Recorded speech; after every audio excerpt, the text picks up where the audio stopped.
Legal. E, Drico, como é que você começou? Você já tinha ouvido falar do diabetes antes?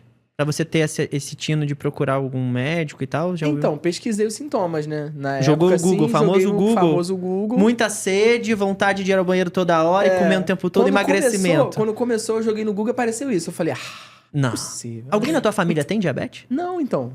Porque como eu tinha poucas informações e pra mim, assim, era aquilo de, diabetes tipo 1, se meu pai tiver, eu posso talvez ter. Se meu avô tiver, eu posso talvez ter. O que não é o caso, Ninguém tem nada a ver. tinha.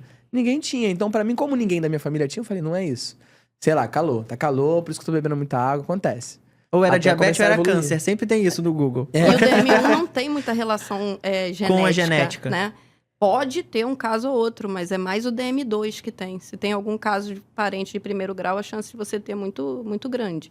DM1 não. Não tem Pode muito. ser o primeiro mesmo da DM1 família. só acontece mesmo, né? Não quer dizer É. também que teu filho tem e tal, nada a ver. Tem um riscozinho, se o pai for acometido, o risco do filho ter é uns 6%, ou seja, é pequeno o risco. Pequeno. Tá? Então tem que ter. A pessoa tem que ser suscetível e tem que estar exposta a alguns fatores de risco.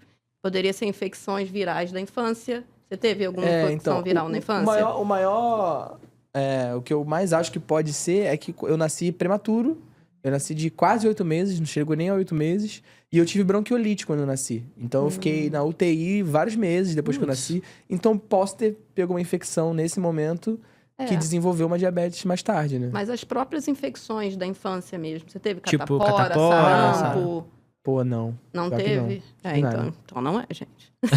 Então só não é check. aconteceu. Exatamente. E a gente pensa em diabetes, pensa muito naquele senhorzinho, 60, 50 anos, que não faz obeso, né? Que não faz atividade física, que come muito. Qual é a diferença do diabetes tipo 2, que é esse que eu falei, e do diabetes tipo 1, que é esse que o Drico tem, que começa mais jovem?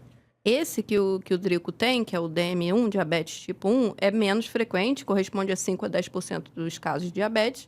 O DM2 é muito mais frequente, tá? Então, é 90% dos casos de diabetes. E tem relação com resistência insulínica, tá? Então, o corpo começa a ficar resistente. Então, a insulina... Ele produz insulina. Produz insulina, só que as células ficam resistentes. Então, o pâncreas passa a ter que trabalhar mais. Muito mais. Para poder ultrapassar essa resistência. E no que ele precisa trabalhar mais, as células beta vão entrando progressivamente em falência. Então, inicialmente, você consegue tratar com medicamento oral, né? Depois de uns 10, 15 anos de doença, pode vir a precisar de insulina. Então, fator de risco, obesidade, sedentarismo, são situações que a resistência insulínica vai aparecer, né? No caso da diabetes tipo 2, se a pessoa ela cuidar com maestria, assim, cuidar direitinho, ela pode se curar? Ela pode não ter mais a diabetes em algum momento? Se curar, depende. Se for um paciente que tem uma obesidade importante, ele tem pouco tempo de doença, por exemplo, a síndrome metabólica regride, cura a doença transitoriamente. Pelo estilo de vida, né? Pelo estilo de vida. Então, uma perda de peso expressiva consegue tirar se o paciente for diabético há pouco tempo. Então, porque assim, quando o paciente desenvolve o diabetes tipo 2, ele já perdeu 50% de massa de célula beta, mais ou menos, tá? E com o passar dos anos, se passar de 10 anos e ele quiser fazer a cirurgia bariátrica, depois de 10 anos de doença, ele já perdeu quase tudo. E aí não adianta. Então, essa mudança, essa virada de chave tem que ser no início do diagnóstico, que aí ele consegue reverter. Muito bom. O que acontece é que no diabetes tipo 2, acho que a principal diferença do 1 pro 2 é que a 1 é abrupta. Você percebe, você tem aí você falou, 2 meses, pá. A 2, ela demora. Então, muitos pacientes não vão procurar ajuda. Às vezes já são diabéticos há anos, sabem. E eles não sabem. Eles percebem um aumento de tecido adiposo, ali aquela barriga, aumento de peso, começa a aumentar a pressão e tudo mais. E ele não vai procurar ajuda. Quando ele vai ver, ele tá com uma glicemia lá no alto, uma insulina lá no alto. Só vai dar sintoma mesmo quando tá muito quando descompensado, tá muito, perdendo peso. É engraçado como é muito ao poliúria. contrário, né? A diabetes tipo 2 a pessoa engorda e a tipo 1 a pessoa emagrece muito.